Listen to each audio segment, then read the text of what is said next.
are back here once again. We're on the other side of the semis bracket. We've got Down to Flash versus Thicc Boys. My name is Joel Jason Nielsen. We got here Tanner Shea YT Swenson. back at it again. You were holding the fort for a solid minute, so greatly appreciate that. I was solo queue for a second. You were killing it. You were doing it. You were shoutcasting. You were play-by-play, and color casting all in the same breath. It was great. Yeah, I can't imagine doing that like permanently. It makes you feel like a little a mental because you're like talking to yourself throughout the entire thing. So I'm happy that you are here. I'm happy that we are all safe. Yes, and I'm healthy. happy we get to watch some league. Yes, absolutely. Down to Flash, we do have Silly Squirtle in that top lane with Jolts, who is the king, the diamond player of their team in the jungle.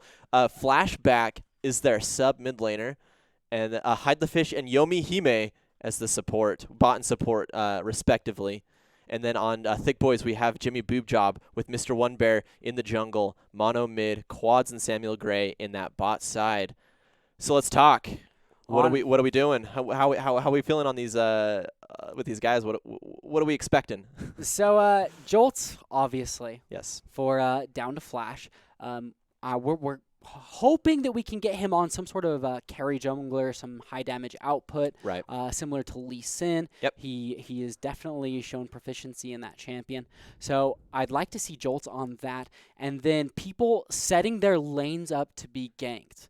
That is something that a lot of laners don't really understand properly, and the best way you can help out your jungler is setting it all up, getting the proper vision, control wards, and then making their laner in a vulnerable position. Mm-hmm. Now the rest of Down to Flash is high ranked as well, and so I assume they have the knowledge as to how to set up lanes for ganks like that, or even tower dives if they wanted to go for that.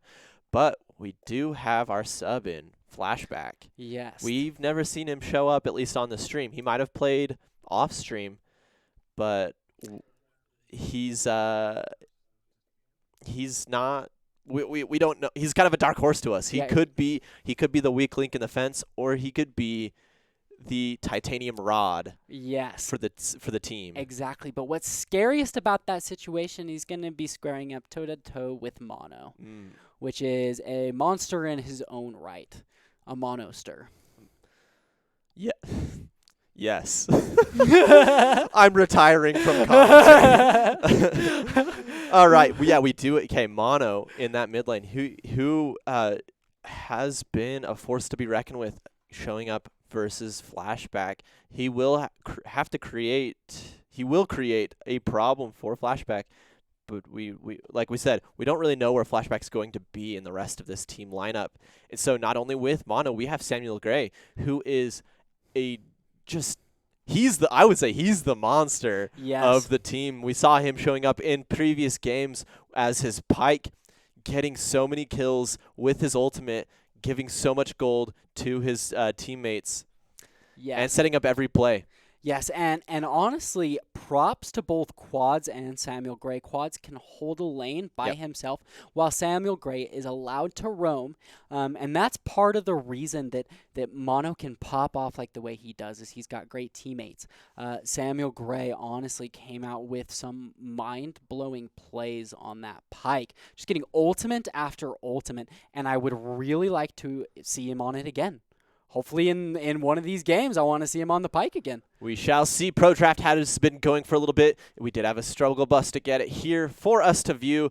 But for a quick catch-up, we've got Yasuo, Amumu, Thresh, Syndra, Lee Sin, Mordekaiser, Senna, Sejuani, Veigar, all banned out already. And so, Thicc Boys trying to shut down trying to shut down Jolts as much as possible, getting that Lee Sin out of there, and as well as the Sejuani. Mordekaiser could also be a solid flex pick as well for the top or jungle or even mid. So, I mean, hey. Yes. The picks we do have Set, Morgana, and Caitlyn showing up for Down to Flash, Aatrox, Rek'Sai, and Sivir for Thicc Boys. How are we feeling already about that? So the Set is a flex pick. Could be placed in the jungle. Could be placed top. Caitlyn and Morgana, I would assume, is in the bot lane, just because that is such a good comp. It's a push heavy comp. Mm-hmm. It's get your enemy under the tower and keep them there until I take your tower. Right. So it's very strong in that right. It also sets up Jolts, like you said previously, for some good ganks. Yeah. And that is the Samuel Gray Pike. Yep. I was gonna say if they didn't pick the support in this pick right here, I would question Thicc Boys so much at this point because they get the counter pick in the mid lane right now because we assume Aatrox is gonna go top, and so coming in for down to Flash Echo, so that's also another flex pick for the jungle. I think that's on Jolts. I think that's his second to Lee Sin is Echo. Mhm. So I would expect that to go on Jolt. But it could also head in the mid lane. I mean, it could even go in the top lane. To be Yeah. honest with you, Echo has a lot of flexibility here. Yeah, Echo did get a little bit of a nerf a couple patches ago in that jungle. Takes a little bit longer to clear his jungle out, but we do have a Karthus.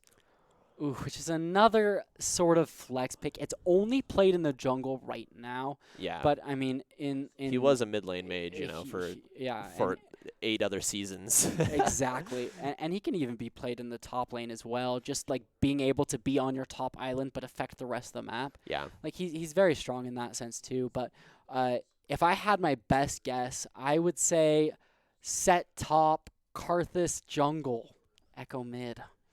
But that's we don't know. We'll have to get into official draft here. Pro draft already finishing up with the Kassadin. We assume we'll go. I mean, yeah, it'll go to the mid lane, which if Mono can pop off with, Kassadin is a late game just titan.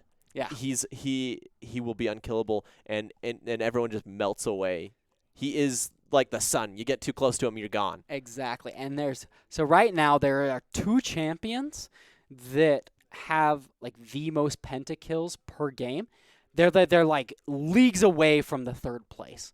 First one is Master Yi, second one is Kassadin.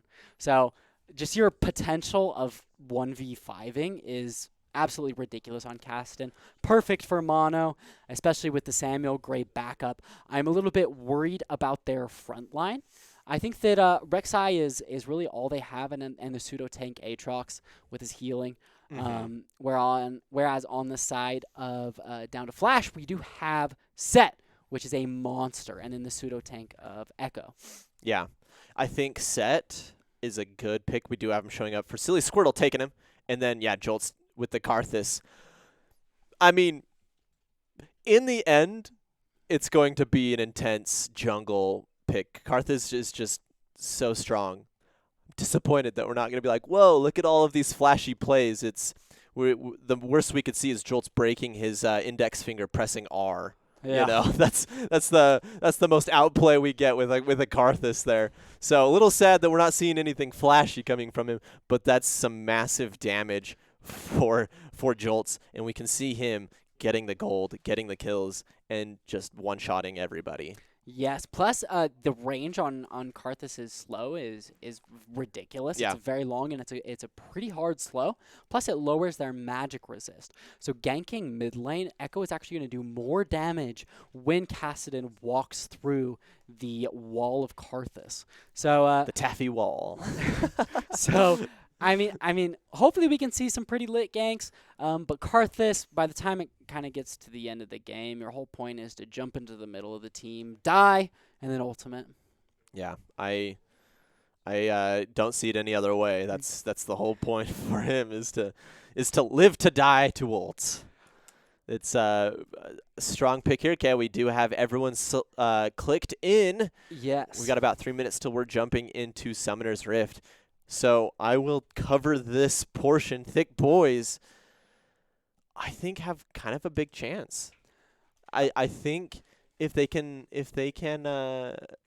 execute well in that top lane, I want Aatrox to be the bruiser that he is, Yeah. to just show up, be the front line as well as the CC potential with his World Ender, and then have Kassadin, once they hit late game, Kassadin coming in, dropping his damage on Caitlyn, get rid of the Echo as soon as possible. If Karthus is the last one alive, I mean, his ultimate will still do quite a bit of damage. Yeah. But he won't be able to set up the rest of his team if he's the only one alive. So Exactly. And something that we haven't talked about yet is the ADC matchup. Oh, yeah. Sivir versus Caitlyn. I absolutely abhor playing against Caitlyn. It is the most abusive lane in the entire world. You sit there and you get auto attacked regardless of how far away. I swear, she's got unlimited range. Oh, yeah. It's absolutely ridiculous. Oh, yeah. And if you hit a trap, if you hit one of those Euro snap traps, you're gone. It's ridiculous. It's crazy. So in that bot lane matchup, we have Caitlyn and Morgana. If you can get that snare from Morgana, just drop a trap right there, and then you use your 90 caliber net while they're still snared, get the damage there, and then the trap will then officially activate. Trap them again. You've got 3 headshots potentially if you've stacked it correctly. And the issue with Pyke is he needs to be up in their grill. He needs to be pulling them and he needs to be stunning them. So that opens him up to Morgana snares, followed up by Caitlyn traps and headshots and whatever else. And all of the dumb crit that she does. Holy cow, it's ridiculous. She's one of my mains alongside Kai'Sa. And gosh. So I know how it works. She is a monster. Yeah, if she can get to late game and outrange everybody. The Kassadin, I think, will be the big piece here for Thicc Boys to close out Caitlyn. Because he's the one who can close the gap, blink right to her while still just doing explosive damage, get the silence. Good night. Exactly. Good night, sweet prince. Well, I guess princess. She's a girl. not to mention they do have a Sivir, which is more. It's more utility based. Yep. She's very good in team fights because of her ultimate. They're very good at following up or disengaging. Though her wave clear is almost second to none as an ADC. She can literally clear an entire wave with one single ricochet at the end of the game. The ricochet's insane. Yeah, it's crazy. But she is more utility based, which I do like because mono is where we're focused. He's on a Kassadin. He's on one of the hardest carries in the entire game. We want everybody to be supporting him. So. I mean, Rek'Sai, Sivir, Pyke, Aatrox, they all need to be peeling for Kassadin. Pyke needs to be roaming and trying to get Kassadin advantages where he's not so strong, like at the beginning. But yeah. Those angles, though, from Rek'Sai will also set up for any of the lanes that try to show up just with her burrow underneath these walls. And so it's in the air. Who's winning this game is in the air for me. Down to Flash is the first seed, the favorable, and they kind of have an easy executable team composition. Yeah. It could be easily outplayed though by Thicc Boys if they can execute well. And so yeah, we shall see. We shall. Who you think is going to win? You know, I think I'm gonna put my money on Down to Flash, more from like an emotional perspective. Like, I really want the last 2 teams from last season to go head to head again. I want them to fight again. And Jolt and Silly Squirtle were both on the previous team. I don't know if any of the other ones were, but I do know that those 2 for a fact were both on the previous team. So seeing them pit against Kodo Draco again, I think would be really fun and entertaining. But I would not complain if Thicc Boys were in there. They've entertained us just as much as Down to Flash has. So I'm going to put my money on Down to Flash. I have faith in Jolts. I'm going to put it there. What about you? I think I agree with you. It's I think Down to Flash is going to take this one mostly because it's just an easy executable team composition. And so all you have to do at worst, all you have to do is just wait for Thicc Boys to mess up. Yeah. And then just jump in. At best, they can make the engages. They can just steamroll through their team. But yeah, it's just going to be a little bit harder for Thicc Boys to get the advantage, but if they do, it's going to be a snowball. Yes. So I think I will say Down to Flash. Thicc Boys could do it, though, if they execute well in that early game. Oh, but Thicc Boys taking the vote for chat here. So they're against us today. They Normally chat's with me. And then I was wrong last 2 weeks ago when we played. I was wrong, and now I think they're against me. Yeah, they're against me. They're not even against the teams. They're against me. We'll just vote whoever Jason says. We'll vote the opposite. Yeah. Okay, welcome to Summoner's Rift, everybody. We are here. We've got Down to Flash showing up, all 5 in that mid lane. And wow, they're going to get some early vision. Kassadin, mono. Run, buddy, run. Holy cow. Oh. He might not have to pull the flash. He might have to flash, though. We're not really sure here. Okay, he's able to get away. So something kind of funny, too. Karthus and Kassadin both have the same voice actors. Man, it's like Spider-Man pointing to Spider-Man. Like That's what it is. Just like, no, wait. I'm also very curious to see Flashback. He's here on Echo, which is usually a little bit slower to start with, somewhat similar to Kassadin, but he comes online a lot sooner. Yep. But he's more looking for roam earlier in the game, trying to hit those spikes, whereas Kassadin, since he doesn't have many closers, gap closers, until That's he the hits word. level. Yeah, no, I was getting there. You see, I got one step at a time. But since Kassadin doesn't have many gap closers until he's level 6, he doesn't usually look to roam until he is level 6. But roams and tower dives. He is strong in those tower dives once he gets level 6 here.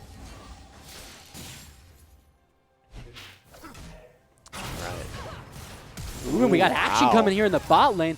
Quads and Hide the Fish, both going hard. It looks like the ignites did come out of Samuel Gray, while the flash came out of Hide the Fish. Yeah. I'd call that a win for the Thicc boys. I would say so. If we can get Mr. One Bear to show up in that bot lane within the next 5 minutes, yeah, it'll definitely be beneficial for that bot side. But we do see already Hide the Fish just doing what he does best, dealing so much damage. And that Piltover Peacemaker is doing so much because of that range. It's just clipping quads every single time it's used. Yeah, this is making me sick watching it. Like Caitlyn is just crazy. The type of champion she is just nuts. Oh, we got a gank here. Mr. One Bear tunneling through. He does have a flash, but he's not going to go for the knockout. Flashback gets away. Good. The dash was able to just outrange just long enough that it would make it not beneficial for Mr. One Bear to keep going. Yes, because when you're Rexa, you do want to flash on the other side of the champion. Yep. That way, if they do flash, you still have them on lockdown. You have that knock-up range still there. All right, quads stuck under tower. Can't really back right now because of that push. There's just, you can't give up those minions, especially this early on in the game. You have no money to buy anything, so it's always sad. Wow. Oh, man. Jimmy Boob Drop fights Squirtle. Ooh, and they back off, respecting each other. They were both on cooldowns at that point, but they did get, Jimmy Boob Drop did get the snag back, the chain. I don't know what you call that. I don't The snag back. You snag back to the center. Ooh, look at that top side. Ooh, we got Mr. One Bear coming in, and Silly Squirrel does have to flash. So that's a free flash. 2 flashes down to flash right now. They're down to flash away from these engages. Their name lives up to. Except flashback. He didn't flash yet. No. Not yet. You know, I wonder if that's kind of an Echo reference. Flashback.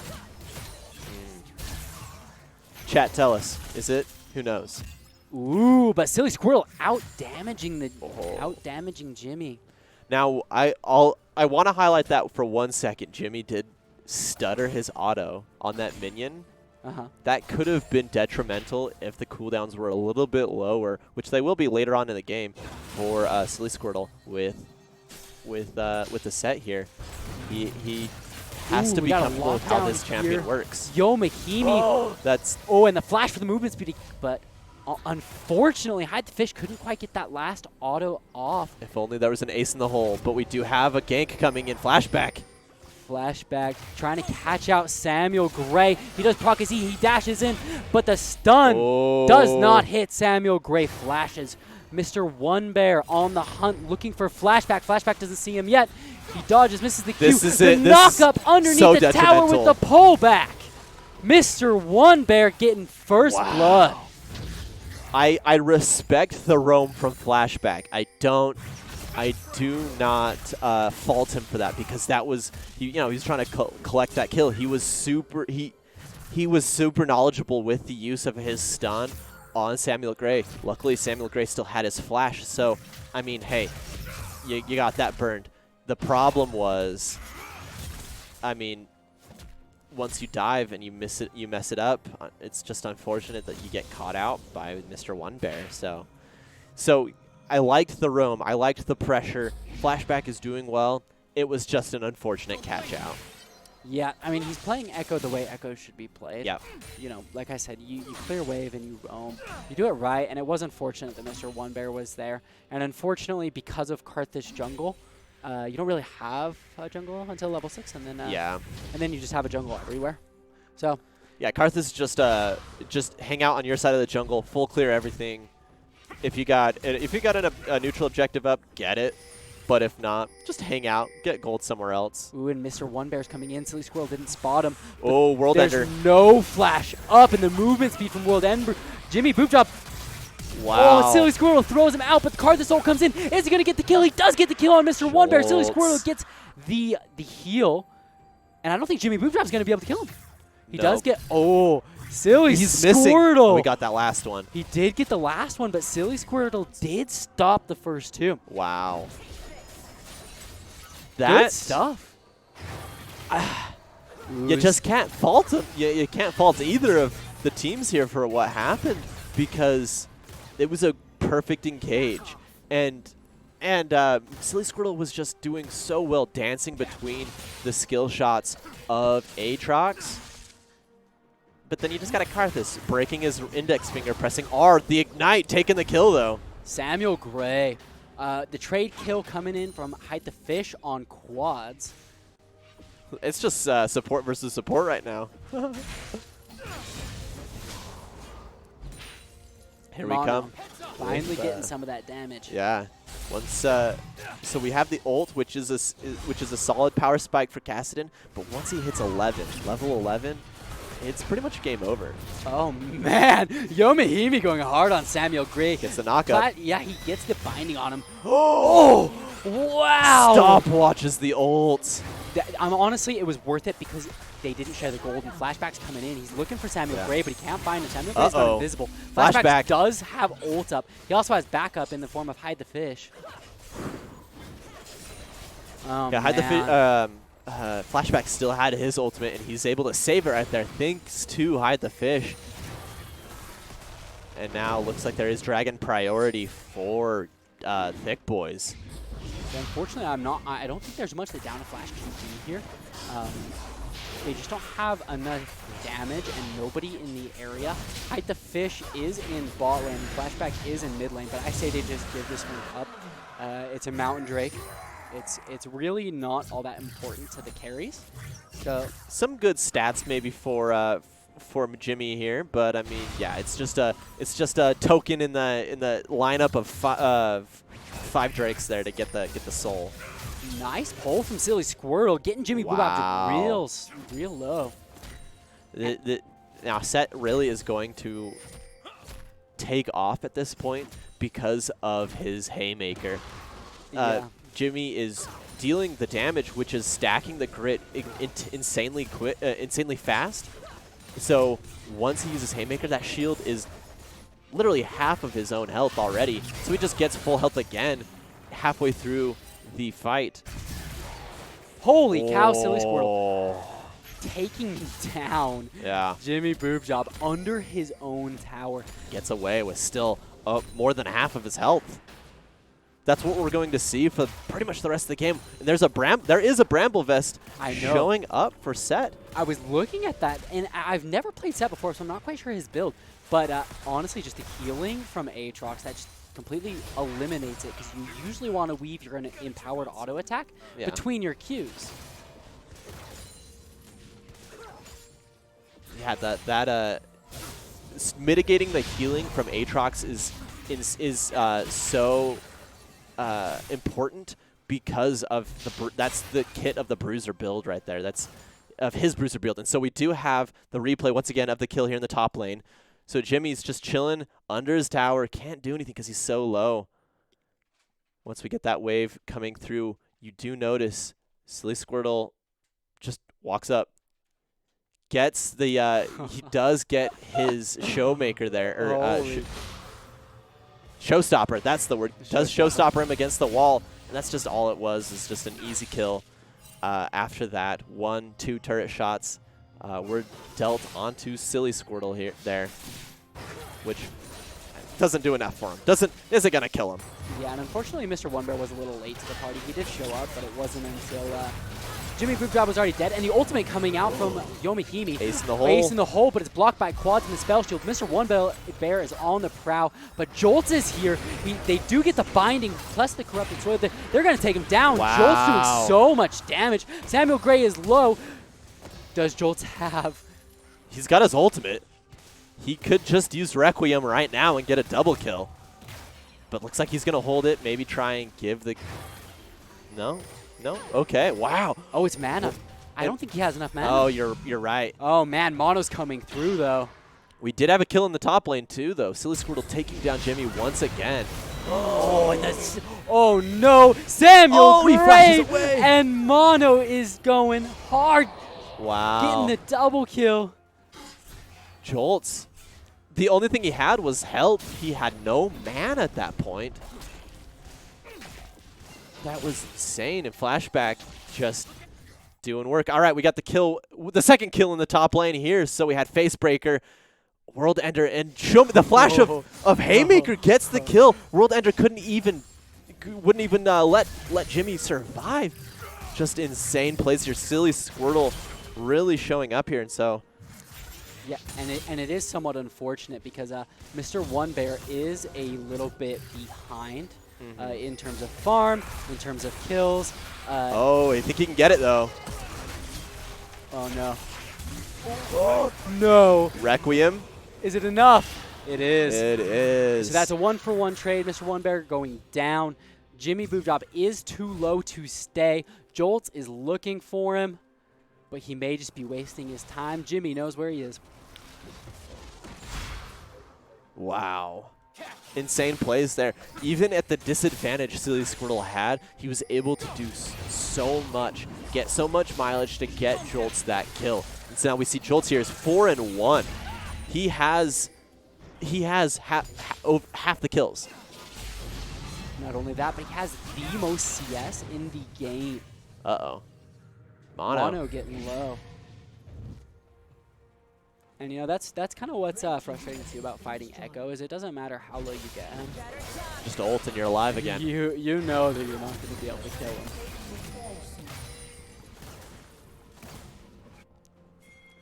I would expect Kassadin Mono at some point to be building Realnomicon.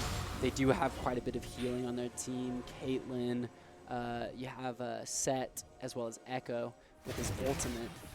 I think this is going to be first tower. Oh no, first tower was already taken top lane by Set. This is just going to be the bot lane tower taken. Yeah.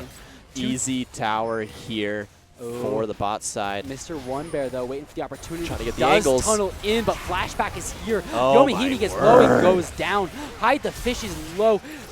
Whoa, he flashes the other way, takes down Mr. One Bear. Quads uses spell shield, but Samuel, it was Sivir taking him down.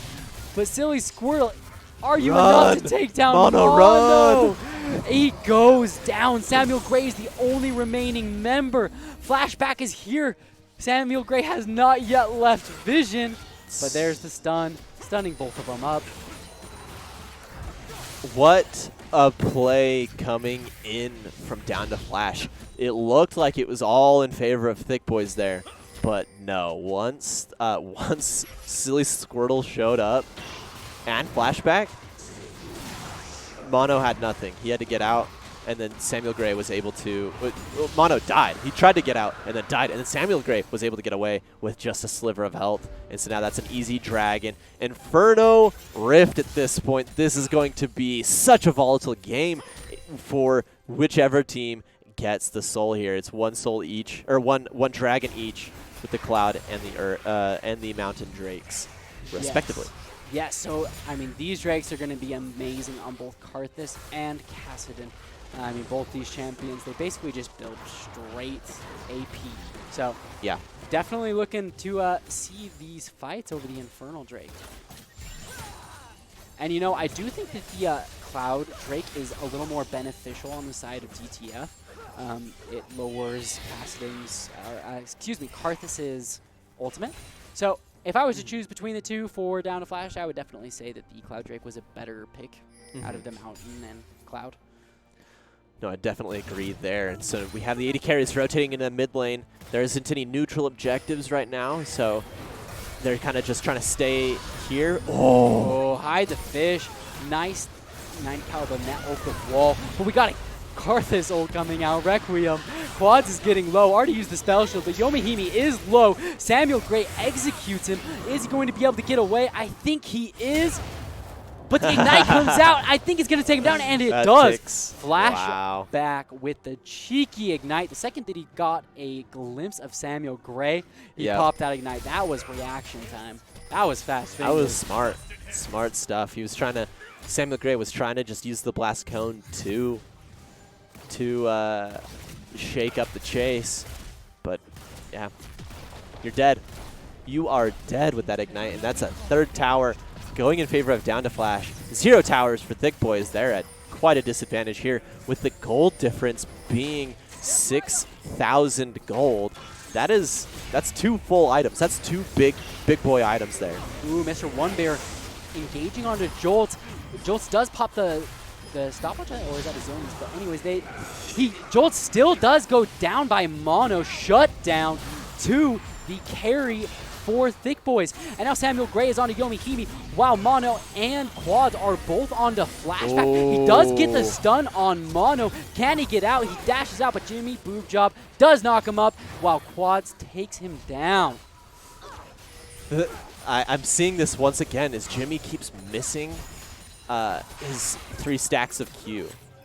I mean, in the nature of what happened, we had Flashback dash past one, but he actually even missed the last one, which is why Quads got the kill there. So Jimmy really needs to tighten up his use of his abilities in order to maximize the damage he's doing and be the bruiser that he actually is, getting that healing off. Though I'm being critical of that, but they did win. They did win that that scuffle. I wouldn't even call it a team fight. It was a scuffle happening in various places on the map.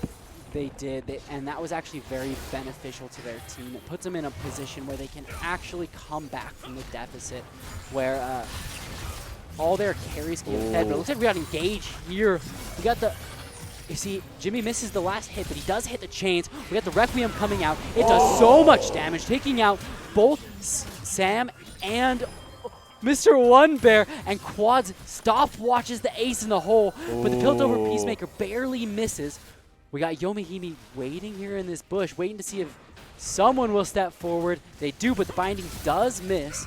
Silly Squirtle using his fancy feet to dodge all of the sweet spots but the first one. Jimmy just needs to leave. Oh, that was close. And we do have the Rift Herald being summoned to mid lane, while Flashback is in the bot lane. Mono does get caught, but can't. Silly Squirtle can't quite take him down. The binding does come out onto Mono. He gets very low. Oh, wow. And an execute onto Jolt. He still has that up too. If he can get onto Silly Squirrel, I think he can execute him. Wow. And we got Flashback there on the bot tier 2 turret. That should be gone. Yep, Mono. Any second now, but they are going to converge on him. Yeah, that tower's gone. The minions will take care of the rest. That's some good objective control right there. Good macro play. Baiting everybody to top lane, then summoning the Rift Herald. Oh, but hide the fish. Can he take out Mono? He can! And unfortunately, the Requiem doesn't do much.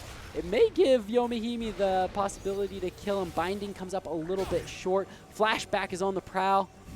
Mr. One Bear's just giving chase to these people right now. He's dodging and skirting away, but that's a dragon easy peasy for down to Flash right here, just by the sheer pressure that they've created on the top and mid lanes. They had to clear those waves out or risk losing another tower and the inhibitor on the top side. So easy dragon for down to Flash. 2 more, and that's a soul. Yep, I mean, this is going to be a heavily contested Dragon, or so it should be. So I'm hoping to see some pretty good fights around the Dragon Pit in the next 5 minutes. We do have Baron up here, so warded here, warded out by Samuel Gray. As of right now, everything is pushing against Thicc Bois right now.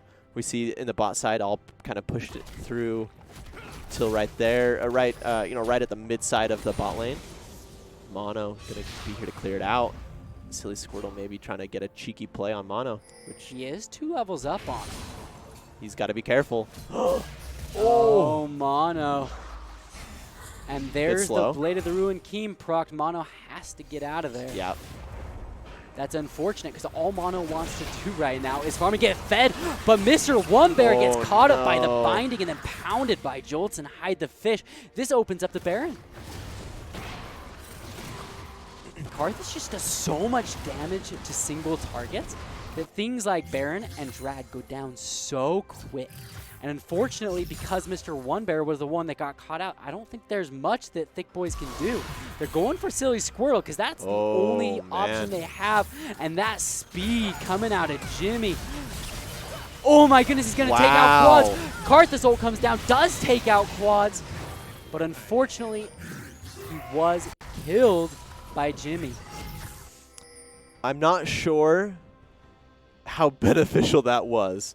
Just being real here. We had 2 ultimates used. The World Ender from Jimmy, as well as the Spell Shield and the Empowered Speed from Quads coming through. Just to have Quads die. Mr. One Bear flashes on to Hide the Fish. Oh my goodness, they're getting destroyed. Flashback onto Samuel Gray. There's not much Samuel Gray can do. Right as flashback goes over, Mono comes back and takes him down. Mono is big, but Hide the Fish is bigger. Those headshots. Holy cow. I mean, I don't know if a normal auto would have done it, but that was a headshot for the kill. And a TP coming in, yeah. from Silly Squirtle here. Not only were they able to get the tower, but they got the inhibitor as well. This might be game for Down to Flash with their win. There is 20 more seconds on to Mono, and I'm not sure if Down to Flash can get the push that they need. Samuel Gray is here. Jolts gets the slow on him, and Silly Squirtle does get stunned up and knocked around, but unfortunately, Big Boys aren't going to be able to get anything. Mono looking for Hide the Fish, trying to get his revenge. Hide the Fish does get knocked up. Silly Squirrel goes in right in the middle. Goes on to Mr. One Bear, but Mr. One Bear tunnels out. Both Jolts and Mono go golden, and they both die. Here comes the Requiem. They are going to... And oh my goodness, Thicc Bois barely live by the skin of their teeth. There is no health left on any of their members. They are in full retreat while Down to Flash starts to take turrets. Kalen's got the range and the damage to take them out. There has been a pause. Huh. I wonder why. Curious. But we will until we're back in a game. I need to highlight what just happened there, as they were. You cannot chase Down to Flash right now. Caitlyn, with her range, is just a monster at this point. And so we saw her chunk down Mono literally to half health, and then Jolts was able to come back in, deal some damage on Mono, as well as Mono dealing damage onto Jolts. And then they both went golden. Caitlyn just cleans up after. She's like, okay, I'll just hang out here because nobody can jump on me at this point. And then eliminates Mono, who is the win condition for Thicc Bois. He's got the kills, he's got the CS. Oh man, he's the one. On to Samuel Gray. Jimmy still looking for some knockups. Flashes on to Hide the Fish for the third proc, but it isn't enough. Wow. Hide the Fish is doing so much damage. They say there's always a bigger fish, but I don't think there's one bigger than Hide the Fish. I think he's the biggest there is, There's not always honestly. a bigger fish. I'm sorry, Qui-Gon Jinn. Hide the Fish is the one. Oh, man, but Mono. Flashback. Holy cow, Mono doing the damage. His flashback does not have ult, but he does have a shield. But it doesn't matter. Does it matter? It does not. And that is a win. Down to Flash, taking it 1-0 against Thicc boys. Yeah, I They just feel did you him on that dirty. They one. just did him dirty on that I game. feel you on that one. Now, I think that one thing that Thick Boys really needed to do was slow down the game. Yeah. They needed both quads and mono to get the items and the levels that they needed to actually excel. But unfortunately, Mr. One Bear, he did choose Rek'Sai, which is an early game ganker. Yeah. So he did what he was supposed to do, but unfortunately, it didn't work out. He couldn't pull off any successful ganks. And because of that, Jolts was able to just basically free farm until he was pretty big. Yeah. He was quite quite a bit of CS ahead of Mr. One Bear. But that damage is actually fairly surprising to me. Yeah, so we do have Silly Squirtle with the most damage. Granted, he was playing against an Aatrox who has 10 billion health, and so it's only natural that he deals so much damage against the Aatrox. But Caitlyn, 21,000 damage to champions here, doing so much. Hide the Fish was able to just be the carry that the team needed. Jolts was there for an easy cleanup, a solid cleanup, and so that's where his damage was coming from, and he was doing very well at being able to clean up when needed. But he wasn't the carry that we were saying, oh, Jolts needs to be it, because the rest of the team could do it, and that is the strength of Down to Flashes, that we're like, Jolts, who's number one? Who is the highest ranked here? Doesn't have to carry, because the rest of his team is just as good. Yep, and that's what's nice about Karthus too, is you're able to affect the entire map regardless of where you are. Yep. So if you see an engage happening, you can definitely help out your teammates. But Hide the Fish definitely just popped off this game. He played Caitlyn the way he should, but not only that, he did do a very good job. Him and Yomahimi both did a very good job of avoiding ganks. Like when they were ganked several times. Yeah. Because I mean, with Caitlyn and Morgana, I mean, it's a pushing lane. You want to be under their tower. Mr. One Bear tried to take advantage of that, but could not. So props to both of them on their lane. They had a solid experience, honestly. Yeah, great bot lane there. Especially they aren't the most mobile champions. I mean, if you put Mobies on Morgana, then she's got the speed, but they're not exactly like the most mobile of champions. And so the fact that they were able to dodge out what was showing up from Mr. One Bear was a great performance on that bot side. And that is game one. That is game one. Going to Down to Flash, and we'll be back. We'll have a quick break. We'll be back for game two in this best of three. See if Thicc Boys can survive just a little bit longer. But we shall see. We shall see. We shall see. We'll be back in 5 minutes or so.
Welcome back, everybody. We're about to get game 2 started here. We have Thicc Boys and Down to Flash getting Yep. ready for their second game.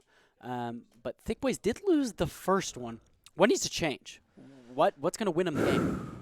Mr. One Bear needs to change. Not the actual person needs to change. He just needs to have a different. They need to pick something different for him, or they need to pick the different team composition around the Rek'Sai because they had a team. The rest of the team was set up for late game. If they could make it to 35 plus minutes, they would have been more unstoppable. However, the Rek'Sai is that early game ganking champion trying to set up for his other team. He just couldn't do that, and so it's fine to have an early game jungler and then a late game team composition if you can execute, if you can be strong enough to carry through that early and mid game.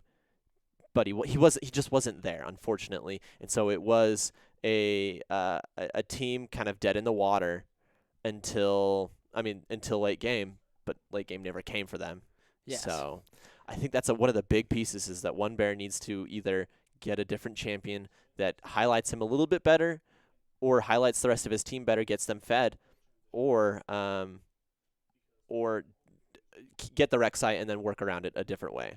Yes.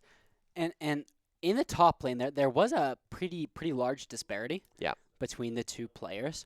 I feel like Jimmy struggled a little bit with the Qs, trying to hit the sweet spot. He couldn't quite get it. So I would say that maybe you shift towards something a little bit different. Aatrox isn't bad in this set, but I think there's better options that maybe you're a little more comfortable with. But honestly, I would say just ban out that set. He did a ridiculous amount of damage. He was very tanky. Just there you go. Are they listening? Are they listening to us? Thank you. Like it's a great ban. He's a great champion. He has very few counters. He scales well into the late game as a tank. He does really well early. It's just tank buster, perfect engages, survivability. He's got it all. Exactly. All right. So with this, in our bans, we have Lee Sin, Morgana, and Set banned for Thicc Boys, who did pick blue side. So good ban on the Lee Sin so that Jolts doesn't just steamroll the rest of the game.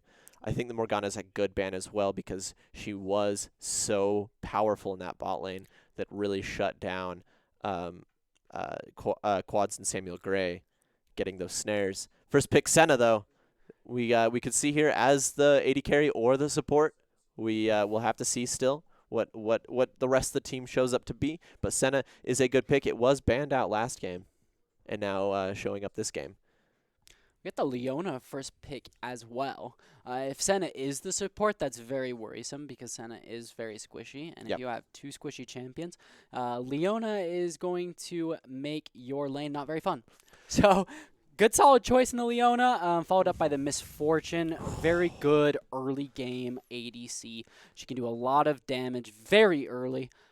So honestly, one of the best ADCs in the game right now, it's honestly.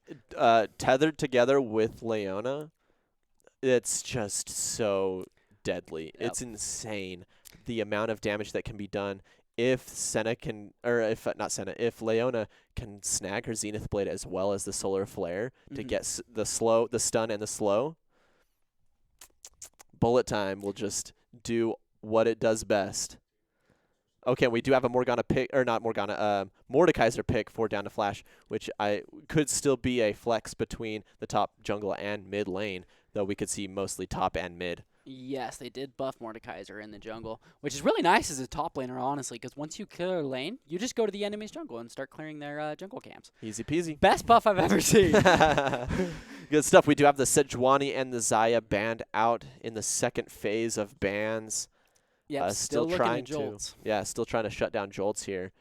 Sejuani is a good ban as well because of it wasn't recent, but the buffs on tanks and Cinderhulk. Jolts all he has to do is walk into a lane and soak damage for days.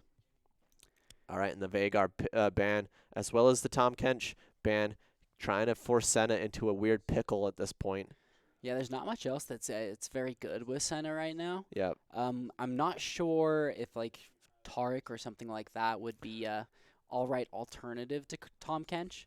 But just the safety of Tom Kench is so good with Senna. Mm-hmm. So Yeah. it's unfortunate for Thick Boys that did happen to be banned. And another Nunu and Willump. Okay. Okay.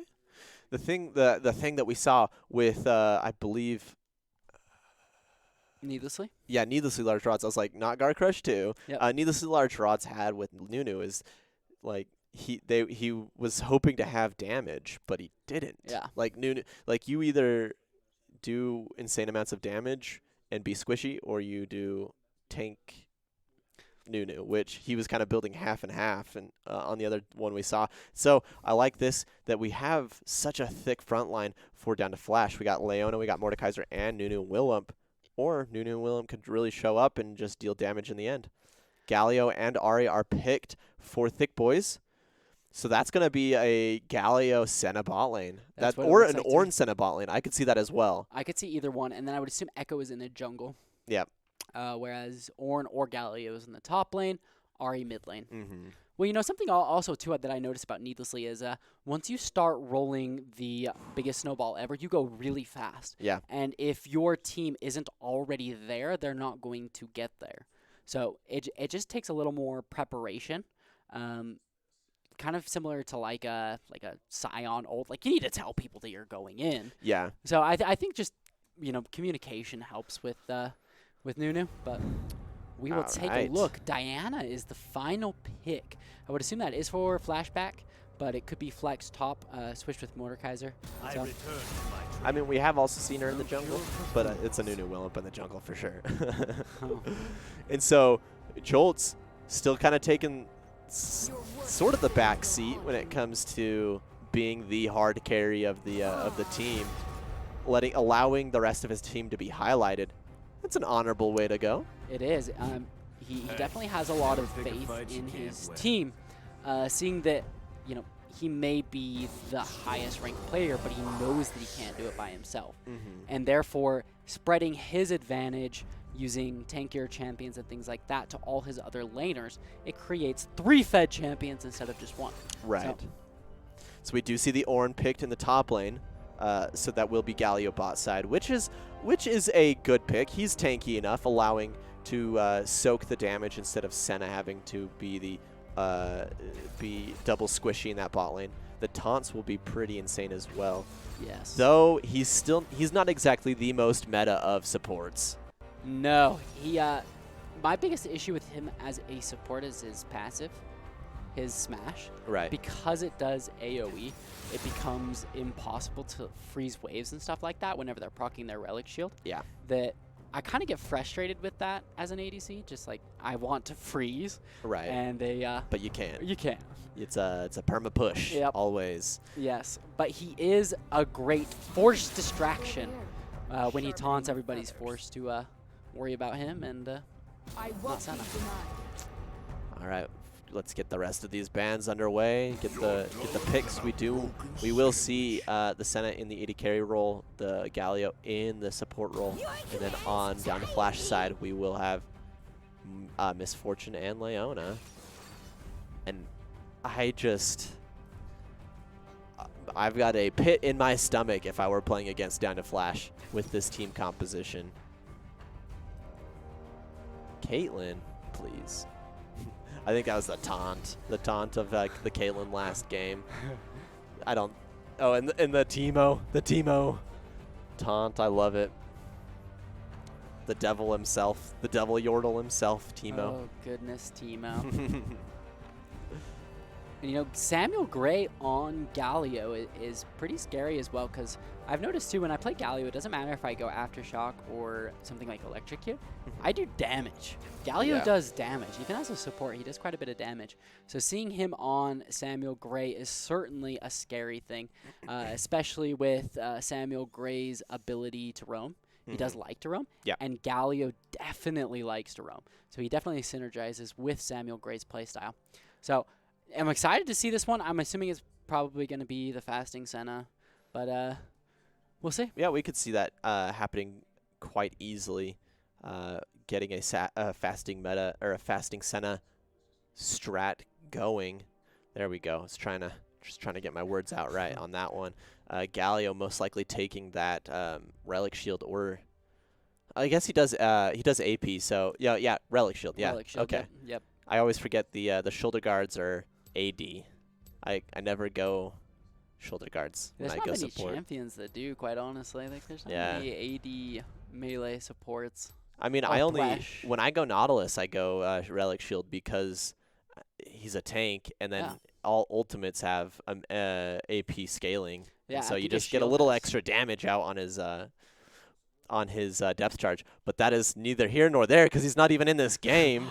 We have the spectator delay keeping us away from this game for another 2 minutes and 40 seconds. So with that, we've got a team of Down to Flash here who I just cringe at looking at right now because of the wombo combo potential. We see the Mordekaiser, the Nuna Willem, the Diana, and the Leona just being able to set up, slow, knock up, do anything to get the entire team of Thicc Boys into one solitary area, and then have Misfortune with her bullet time just going crazy with the Cone of Death.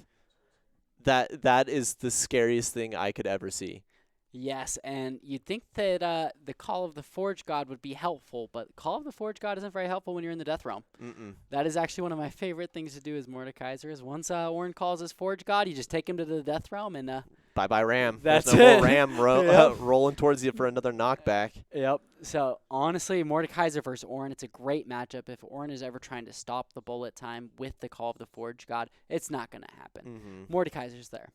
And I'm looking to see some pretty creative ganks coming out of Nunu and Willump on the Jolts. He does like to play ganking champions like Lee Sin, so I'd expect him to play very similarly with Nunu. Just be able to roll the biggest snowball and get some ganks. I'm excited to see how different he plays, Nunu and Willump, versus, let's see, it was Needlessly Large Rods. It was Jimmy. No, not Jimmy. I don't remember. Yeah. I'm only thinking of the present. Yeah.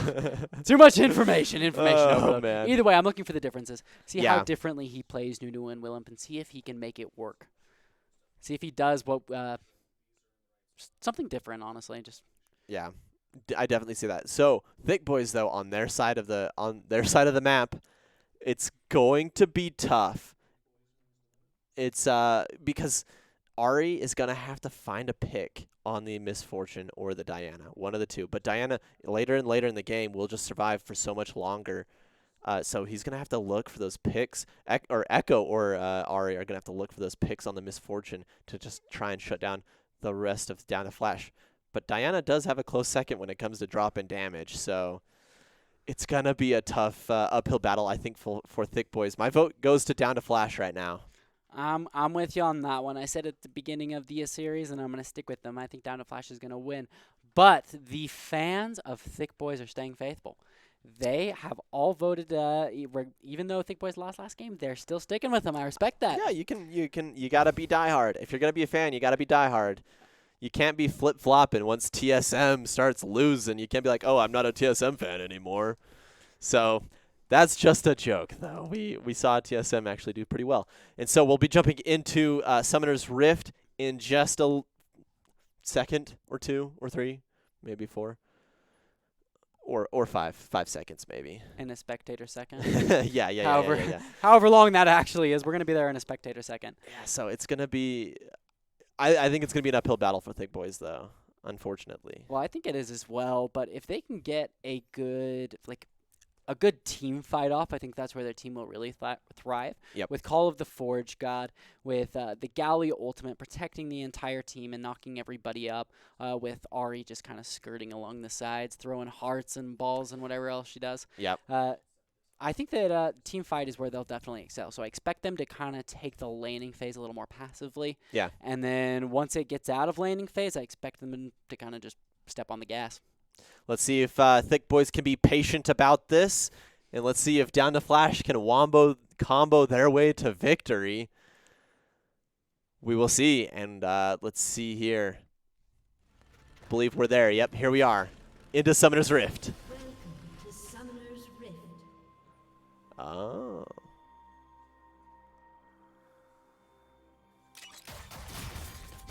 30 seconds until minions. All right, well, we got some cheeky stuff going on from Thicc Boys, but they are caught out by Hide the Fish. It looks like it's just going to be a normal start, but they do have both Flashback Jolts and Silly Squirtle just sitting at the blue buff. But I think Mono knows something is up. His Spidey sense is tingling. I bet he's just waiting to Minions ward have it. spawned. They might, but we do see here Jimmy walking over. He might. I think he might get caught. There it is. No. They jump on him. Jimmy, you're going to have to flash. No. Ooh, he doesn't. Wow. Wow. Those are nerves of steel.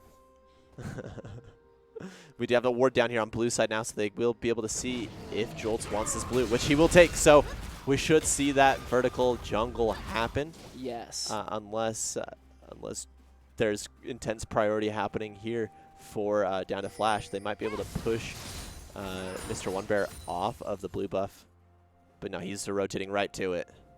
Yep, and with that echo, you do have your dash. You just go right through the dragon pit, and you're already there. Good stuff. Just going to take the blue. Jolt only took the blue buff, so he didn't go for the Gromp or any further invade. But we'll see if Mr. One Bear decides to get a little greedier and go for some other camps. He might get caught if he does that.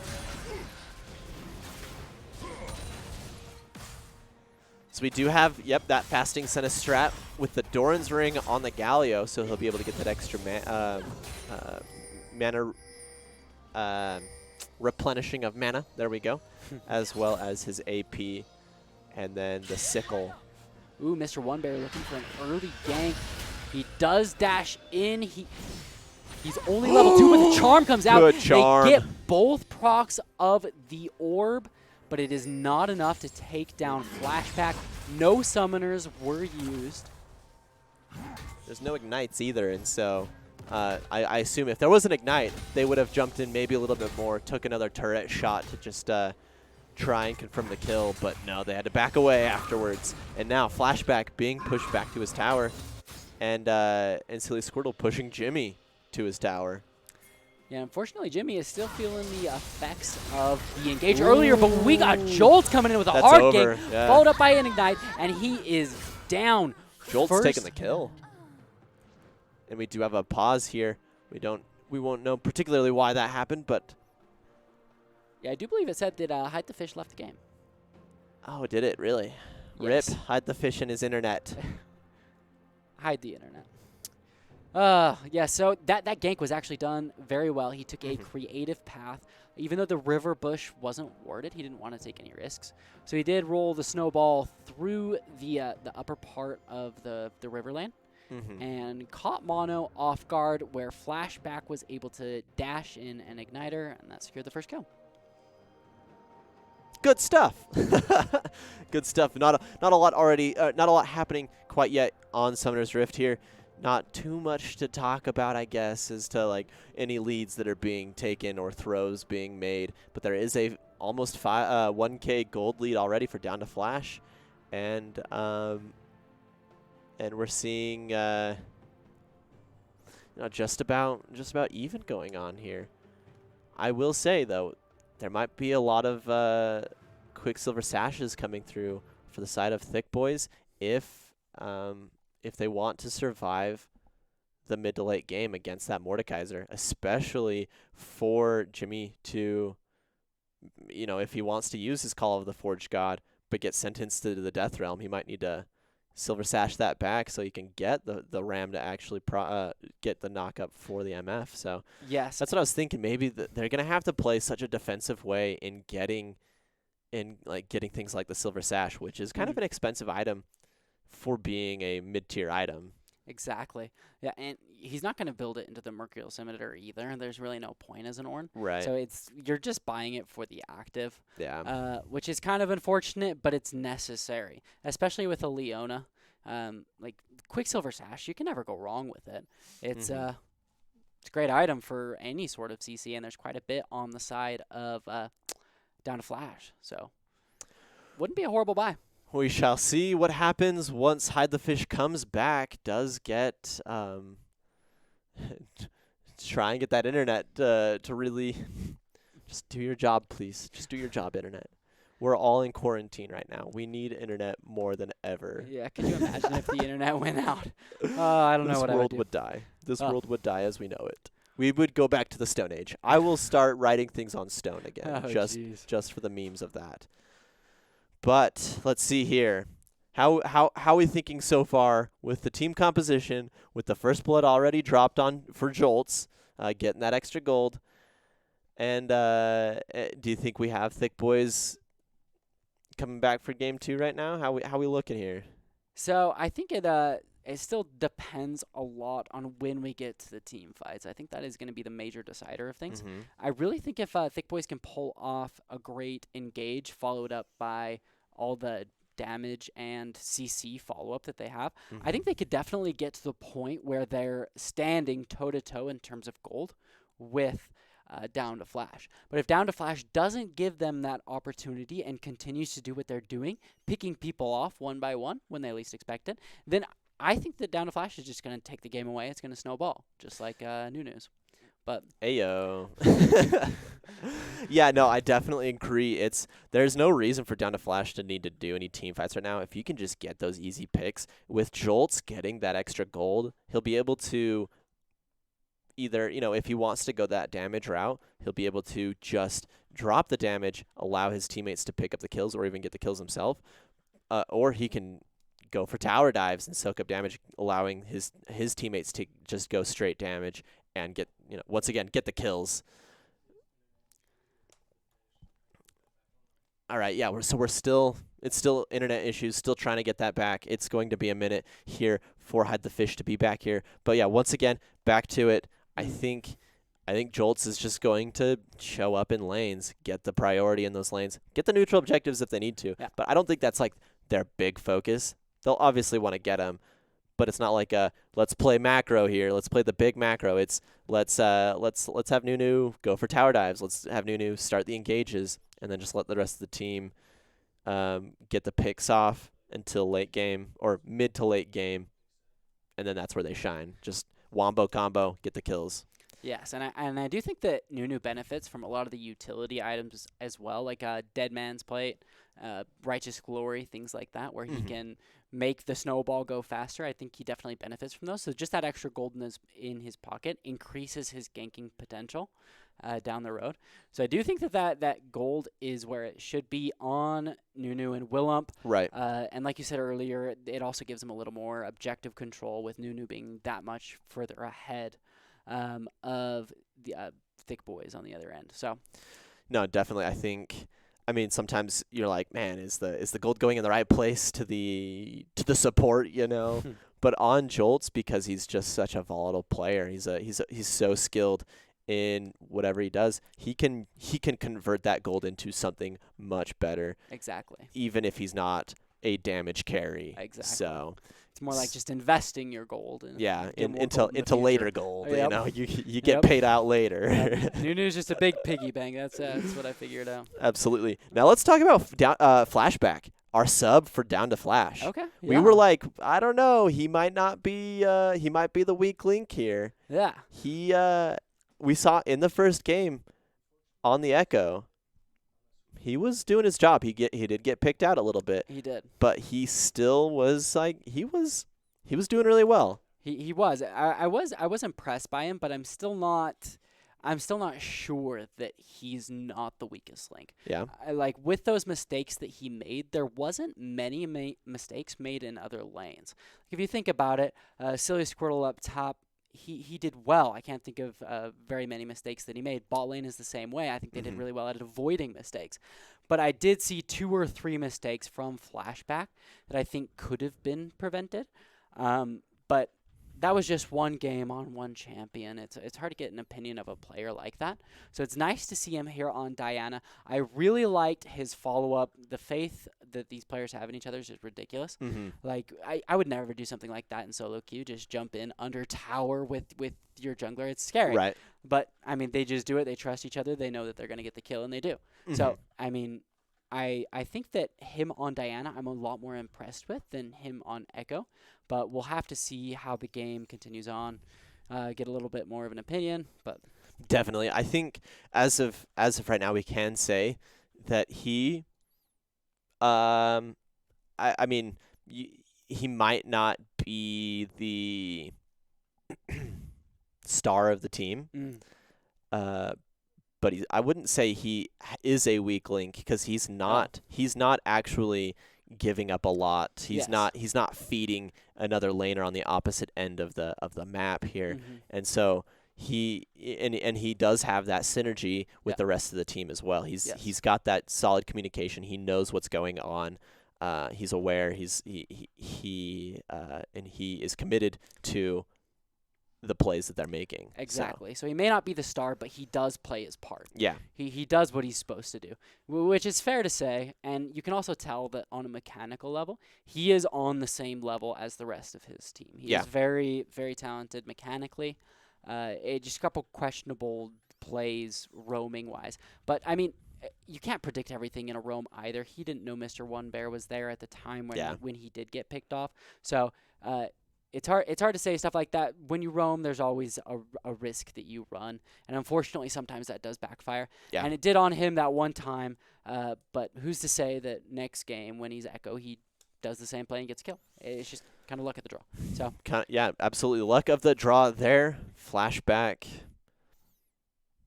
You okay? You okay? yeah, he did you stand good. up. He did stand up to Mono, and he played. He did play very against well Kassadin too. Yeah, exactly. Kassadin is late game, but if you give him an inch in the early mid game, he takes a mile. So he did well up against that Mono with his Kassadin. Yes. And then let's talk about the other side of the team though. Samuel Gray. He's the one that we're like, whoa! Did you Yes. see those Pike plays? Those were crazy.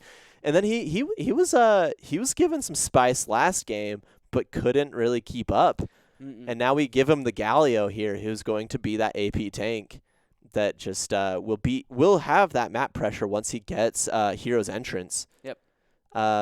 What do we think Samuel Gray is going to do with the comp that they've made? Well, so it's a little bit different this time because Pike is looking for kills, whereas with Fasting Senna, Galio is getting CS, so they're both still getting a lot of gold. Right. So not much should change. He should still be one of the engages, getting kills, helping secure kills. I think he's going to play relatively similarly, besides the fact that he's a tank. So we're still waiting on the internet from Hide the Fish to come back. When we get any word on what's going on, we'll let you guys know. But other than that, we're going to keep chatting about the teams, I guess. Seriously. What are we gonna do if the internet dies? I'm not getting worried now that the internet's gonna die now. I'm scared. Hide the Fish has shown us that the internet is dead. What are we gonna do? Read books? Dude, who does that anymore? Who does that? Yeah, Hide the Fish. We're trying to get some internet back for him. I've been there. I've done that. My router at one point was set up to a plug that had a light switch to it. Oh, jeez. And somebody hit the switch. It's an old house that I live in. Gotcha. Hit the switch, so internet just completely out. I was very sad. No. So I know the feeling there. Hide the Fish. We hope you come back soon, please. Yes. Samuel Gray though. Samuel Gray. Let's see here. He's gonna try and get those kills. My worry is, can he get to that backline? Because his whole job will be if Ornn can't get the interrupt of the MF ult, he's the one who's got to stop it all. He's got to stop everybody. And so is he going to be able to do that? We shall see. Obviously, we're not too far into this game yet, but I think that's one of the biggest things that he's going to do. Maybe he won't be the engage tool he might be the interrupt tool. Yes. Because his ultimate, like, say he sits back for a second and lets the engage happen from down the flash onto Thicc Boys, he'll be the one that can hero's entrance in, get the knock up on everybody, because it's going to be a big cluster. Yep. Every fight that we're going to see is going to be a big cluster, because that's how down to flash wants it to be. So he'll want to try and just break up that cluster, get the interrupt on the ultimates from Diana as well as from Misfortune. Yes. So I think that's where he's going to want to shine the most instead of going for those engages. But Yeah. I could be wrong. Yeah. I could be wrong. Yeah, and I mean, it could come from either as well. I mean, Ornn could also be the engage, Galio could also be the engage, and vice versa. They could also be the interrupt, kind of peel sort of champion in both scenarios. But I also think that that Mono can also kind of do the same thing with his maneuverability. He can get a charm on Misfortune in almost easier than Galio could, just because Galio has a hard time going through other champions with his Justice Punch. But I mean, they have many options to kind of shut down this MF. They just need to shut her down, regardless how. Yep. They can't have her going off, because you can get pentakills with bullet time. It does ridiculous amounts of damage. So they just need to find a way to be able to shut that down before it happens. Yeah. Before their team gets one shot, basically. But yeah, and also something about Mono too. The first time that he actually caught my eye as the talented player that he is was when he was playing Ahri. I think Ahri is probably the best champion that I've seen him play. He's got really good skills with it. But it looks like we are back in game here. Right after that kill, Jolt's got first blood on Mono too. And so yeah, we're here. 3.5 minutes into this game. 1 kill onto Jolts. Mono, Samuel Gray, Jimmy Boob Job. We're counting on you to break up this Wombo Combo team of Down to Flash. As right now, Jimmy's just going to have to, looks like he's just going to try and get this this lane frozen. Maybe a good setup for Mr. One Bear, who is showing up on the top side of the map. Going to get some deep vision, though, on the red side, the red buff side of Down to Flash. Yeah, and that is a pretty rough lane for Ornn early. But later in the day, but we have a gank coming here. Biggest snowball ever gets on to Samuel Gray. They lock him down. Leona comes in with the Zenith Blade. They get the Ignite, but the heal comes out, and Samuel Gray lives. Barely lives right there, yeah. They did, I believe he did get the taunt, but it was, but the aggro was already on Jolts at that point, so he can take a couple of turret shots. I guess so can Yomihime. It's Leona, please. Exactly. The second that she procs her W, her resistance stats go up by an insane amount.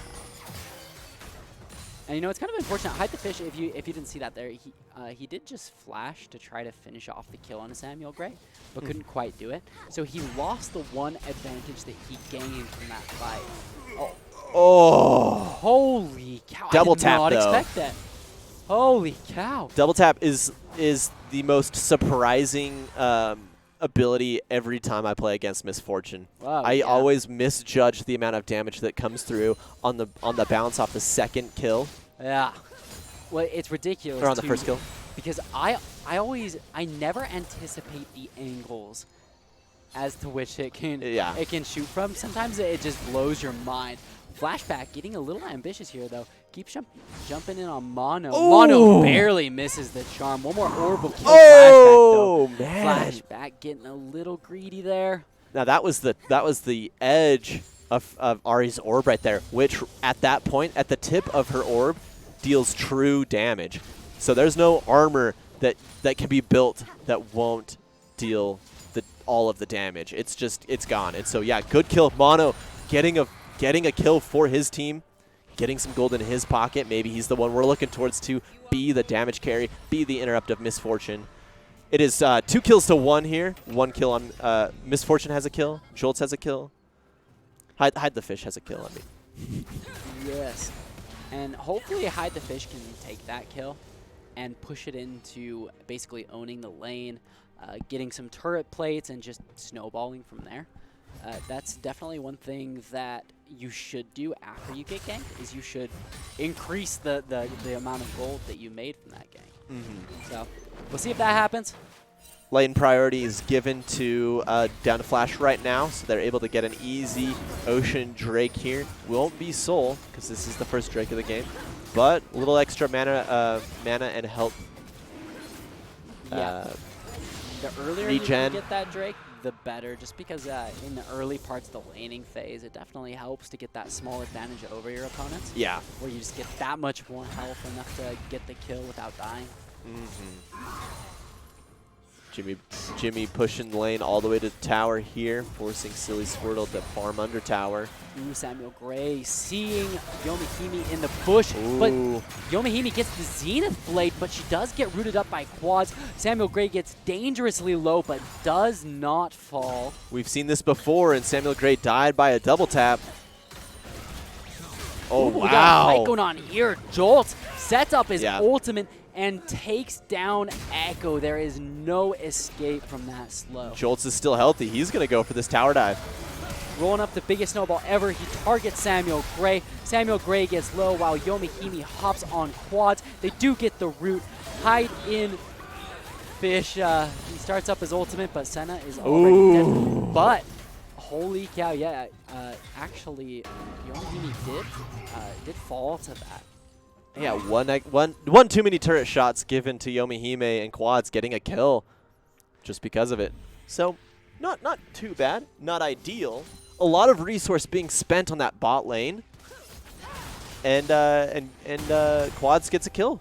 Still, I see this as a win. Yeah, Silly Squirtle also did get a solo kill on to Jimmy, and I'm sure it went something just like this, followed up by an ult.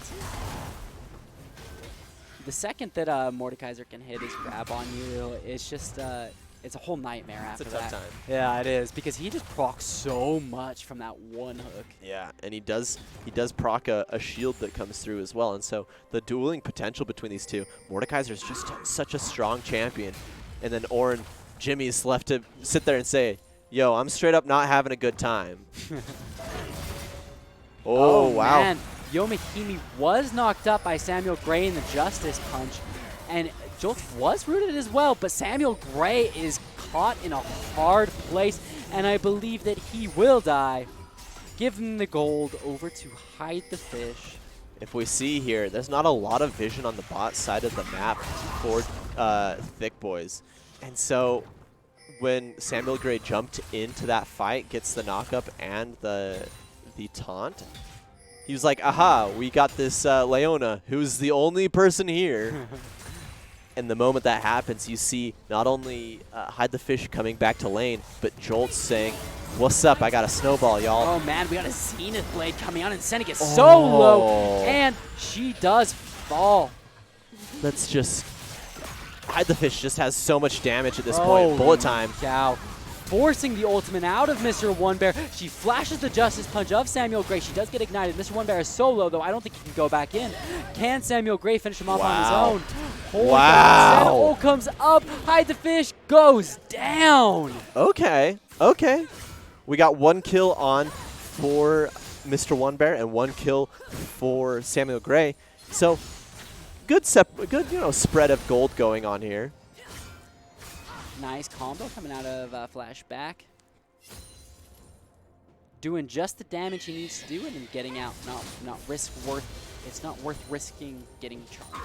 So, good stuff. Silly Squirtle. Just doing what Mordekaiser does, pushing you under lane and then making you leave. Yep.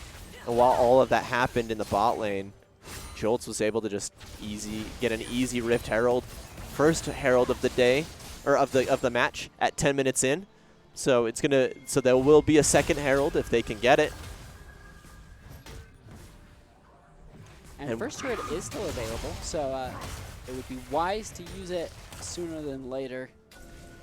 Especially since we do have another dragon coming up in about 30 seconds or so.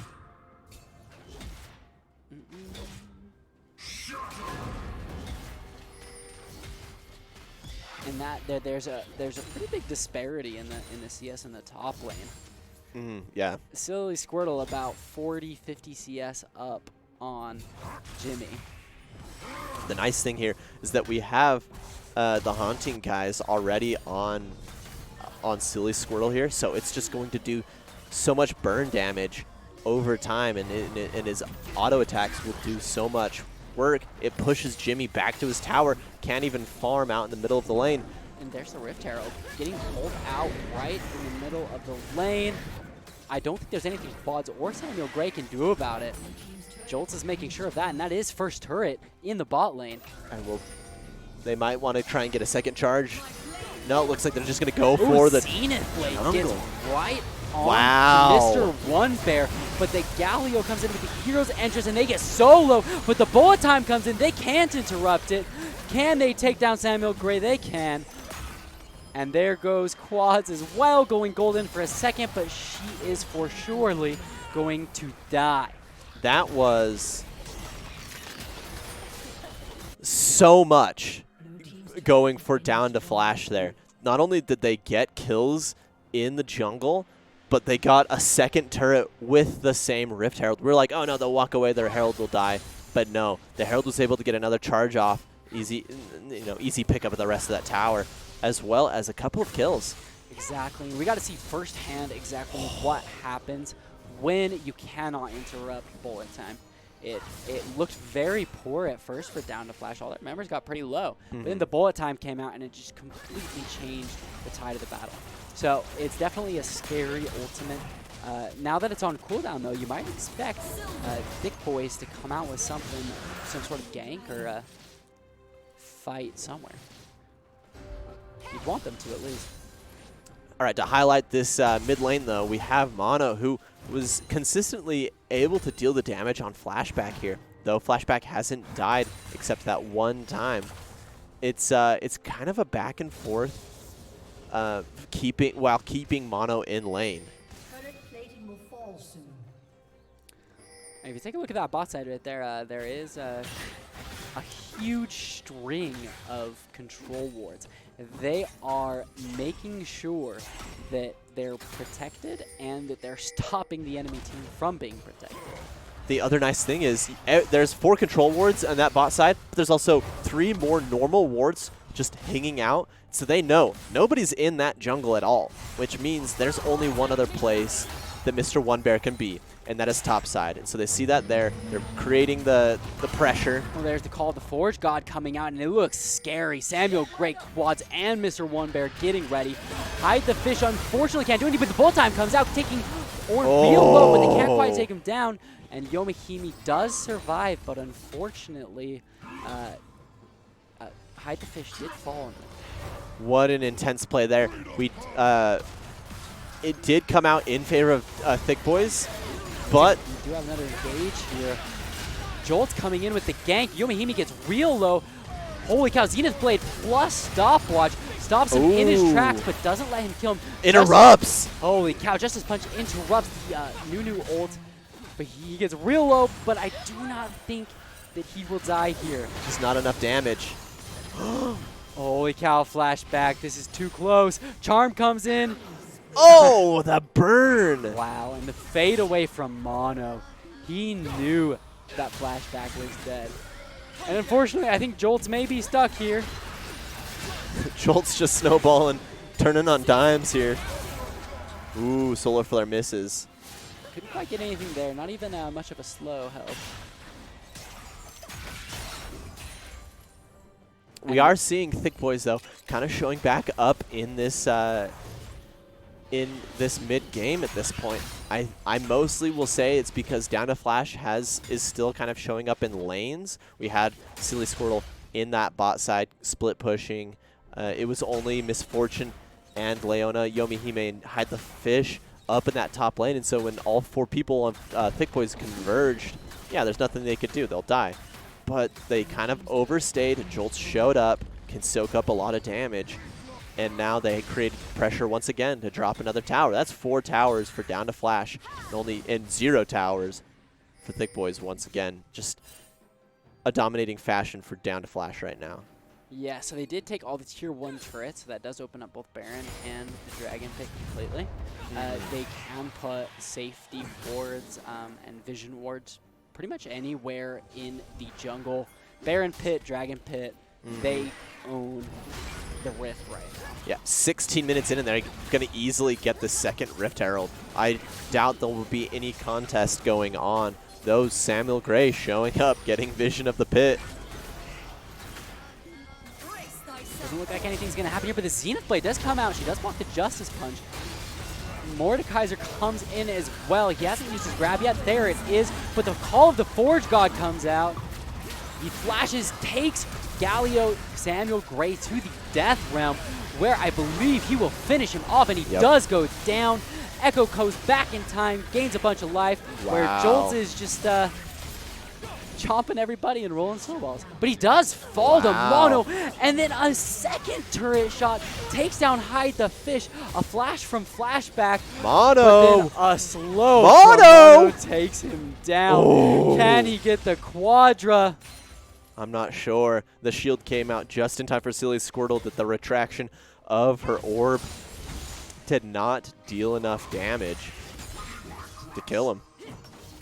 Wow. That was very unfortunate for DTF. Mono kind of just let them come to him and took him down one by one while they came under the turret. Flash with the Mono GLP. does flash. Hero's Entrance does come in, and it does knock him up. What? She takes him down. 900 gold shut down. Yomahime is caught, taken down. Mono. We'll call that the pseudo pentakill because it timed out, but she did. Mono killed all 5 players at one point in the last minute. And now we have a Dragon up, but Jolts is also up, who can do quite a bit with his chomp as well as his smite here. It's an easy steal if they can. But unfortunately, it doesn't look like Thicc Bois does have priority over the pit right now. And I don't think that DTF is going to be able to do anything about it, but they might. Jolts is coming in with the snowball. Jolts. He does get the knock up, but unfortunately that's all it's going to lead to. Mono is on a hump for Hide the Fish, looking for the charm, but he can't quite get it. And that looks like that's about it. Free Dragon. Not bad. Now they got to get out of there because they looks like they are converging on them. Mr. One Bear may be caught out if they Yeah, get slow on him. And there it is, Solar Flare, followed up by the Zenith Blade. But he goes back in time, restores all his health. Can he get away, though? I don't think he can. There's going to be another snare coming in. Oh! Wow, and he decided to just risk it all, try to get the kill. I'm not sure if he was just waiting for his cooldowns to come up or not, but he almost had the kill on Hide the Fish if he just focused a little bit sooner when Jolts wasn't there quite yet. It would have been a kill on Hide the Fish, but no, Mr. One Bear getting clapped by the entire team of Down to Flash. Well, actually only 3 people of Down to Flash. And it's 16-12 at this point. And 7,000 gold difference in the favor of Down to Flash. And that is because of the 2 Dragons, the 2 Rift Heralds, and 4 turrets here. Bullet time coming out. She gets hit by the orb and dies. We got a Sentinel coming out doing tons of damage. The charm misses. Call of the Forge God comes through, but Mono is taken to the Death Realm, where he will surely die. Silly Squirrel is caught now. I don't know if he's going to be able to get out, but it looks like he does. Then we have Jolts coming in here with a massive ult slaying all members. Jimmy is low. Jimmy is gone. And that is a quad. Solar Flare. Holy cow, I think this may be a clean ace. Biggest Snowball. snowball ever, does knock it. That's it. There it is. Ace. Just before Quads does get that double kill, he gets a kill on Leona. I'm pretty sure it's because of the turret, not necessarily. I love the Flash. Loved it. Well, he was down. He was very down, the Flash. Oh, yeah. But he did get that double kill, and so a little extra gold here for Quads, but that's the best result is that he got a double. Other than that, they got aced. It was not good. It was not good for them at all. Jolt showing off his drifting skills as he skates through the jungle with his snowball, but Mono is out on a hunt. He does have one more dash of his ultimate. Yeah, and it looks like a wild Squirtle may have appeared. Yep, they know he's there. GLP doesn't snag. Barely misses. Got to be careful. Oh, the grab gets him. Hide the Fish is looking for an opportunity to spray some bullets. They need to get out of there. Ooh, Yomihime barely misses the Zenith Blade. It may be a good thing that that didn't hit, though, because you had quads and mono waiting on the other end. So now with that, they're down to Flash. Though they lost a few people in that last engage, they still just have so much pressure that they push out Mr. Wonder out of his own jungle so they can just take his jungle camps. They're pushing other lanes here. Jolt's backing after pushing the lane here on bot side. Flashback will now collect the rest of that. And we have Hide the Fish in the mid lane, being able to rotate to either side of the lanes depending on where the engages occur. Everything's looking good for Down to Flash at this point. It is. And as for Thicc boys, they may not have the amount of money that Down to Flash has, but it's on the right person. That Ahri is 9-2. She has got some major money in her wallet right now, along with her Zonias and GLP, but she does get caught out by the Zenith Blade. She is going to get snared up, but the Hero's Entrance comes in, knocks out both Jolts and Yomihime. We have Jimmy coming in with a teleport. Yomihime does get charmed, and she's going to get stunned, but Silly Squirtle hopped on to Jimmy. I think they're going to be able to take him down. He does take him to the Death Realm to stop the call of the Forge God. He takes him down, but now he's caught by 3 champions. Mr. One Bear dodges. Lots gotta go. And Mr. One Bear jumps back into 3 members of Down to Flash. Diana just throwing her Qs and dashing, but unfortunately, I think that may be it. Wow. As much as things were looking extremely good for Mono, it's just too far into the game for him to 1v5 this team composition. Jolts, Silly Squirtle, and Yomihime are such a problem to kill. It takes forever to kill him. He can do it. Mono can do it, but it just takes way too long. And then Flashback coming in, getting some kills, because Diana is very volatile at this point with the Luden's Echo and the Sork boots and the Zanyas. There we go. The Zanyas, so much damage and sustainability coming in from Flashback that yeah, it's almost impossible to wipe Down to Flash. Mr. One Bear is looking for an opportunity to come and try and snag this dragon, but he may have just made a mistake. He does ult, but it doesn't take him back to the other side of the wall. He gets taken down by Diana. That is the ult down from Miss Fortune, so this might be the time that they want to jump on her, get the kill, because she can't really, shoot back. She can't really, well, she can. She just doesn't have bullet time right now. And so now we have, with 3 dragons in place, they got to push here on the mid lane. They might want to grab this turret, but the charm coming through. Oh, nothing else. And that's okay. And with the Baroned up minions, they're just sieging the inhibitor towers. This is the last tier 2 tower. And a Call of the Forge God comes out preemptively, but they do get the Solar Flare. But Mono's coming in.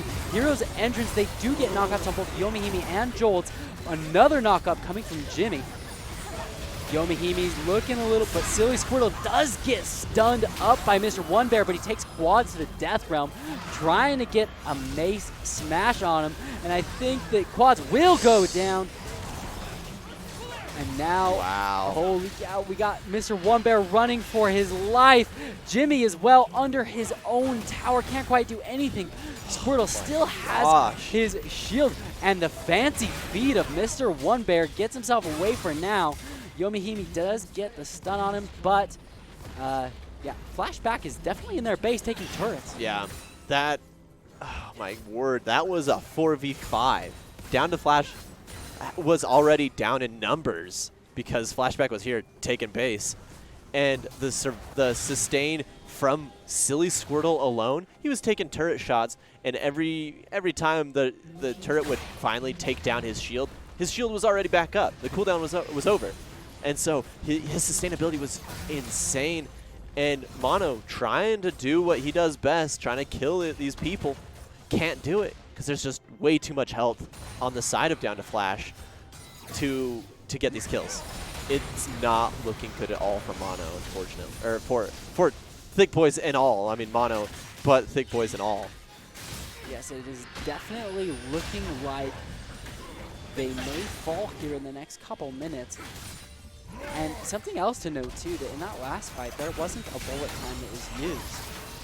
I believe it was on cooldown at the time of that fight. It was, yeah, because Hide the Fish used it on Mr. One Bear in the Dragon Pit. Exactly. And that's what we're saying. We don't even need bullet time at this point. Everyone's just so fed that bullet time isn't the win condition here. It's just walk up and start fighting. That's their win condition. Yeah, honestly, I'm not quite sure what Thicc Boys can do besides pray that they get some sort of lucky chance. And Jimmy gets caught up by a snowball and then pounded with bullets. The ultimate coming out of Jolts.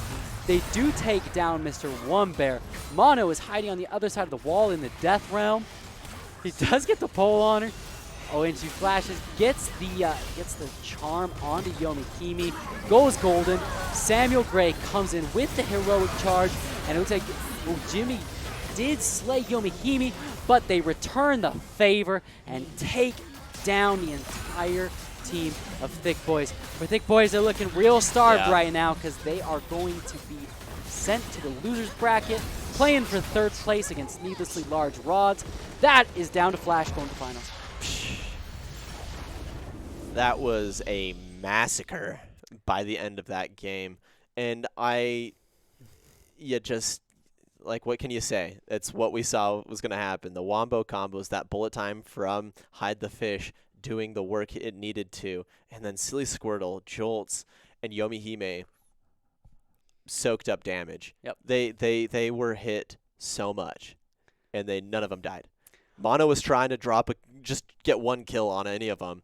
Couldn't do it, and it was just there was nothing they could do. It was over. It was ridiculous. I bet when we look at the damage charts, we're gonna see that definitely the bullet time probably took the cake, but I'm thinking that Silly Squirtle may actually have some damage. There it is, yeah. Comparable, and I am right. Look at that. He actually beats Misfortune in the bot lane.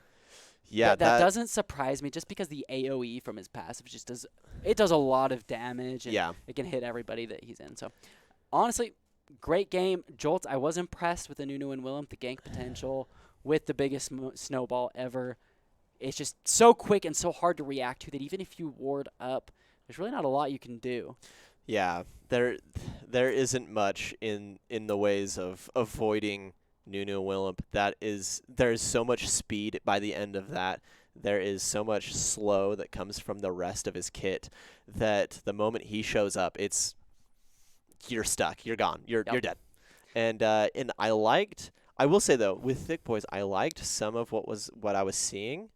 It just was impossible to finish out because of the tankiness of the rest of Down to Flash, because we saw a lot of Mono who had a lot of health, and so he would get in, get the charm off, deal quite a bit of damage, and then by the time they were able to jump back onto Mono, we had Samuel Gray with his hero's entrance jumping in, getting the knockup, and the cooldowns would then be over for Mono, and then he could re-engage, get some more charms out, use his orb once again.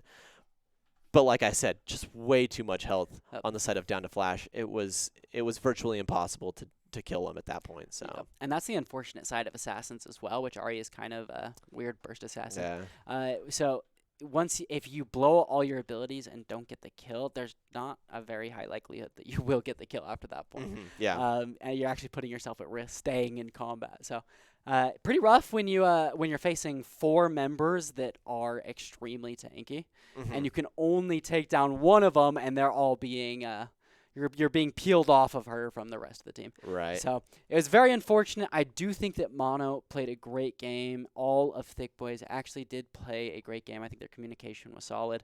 But unfortunately, Down to Flash with their objective controls and superior ganks coming from Jolts won them the game and is taking them to the finals. They are indeed 2-0 in this best of 3, and now it's Down to Flash versus Gar Crush 3 in a best of 5 that will happen later today. I believe we have the third place games. Third place games. Third place games. And that will be Thicc Boys versus Needless Large Rods. So we haven't seen the last of any of them. Yep. Not yet. Not yet. And so that is going to be another game of 3. Yep. But the final game, we're going to move on to a series of best of 5. And that will be down to Flash versus Gar Crush 2. We have a lot of League of Legends set up for the rest of the day. Everyone stay tuned. We will be back in just a little bit for, I believe we will do the third place games first. Yeah. And then we will go into the finals at that very end. Why would we do the third place game after the finals? Please, no. But we will be back soon. Stay close to your computers. Don't cough on anybody.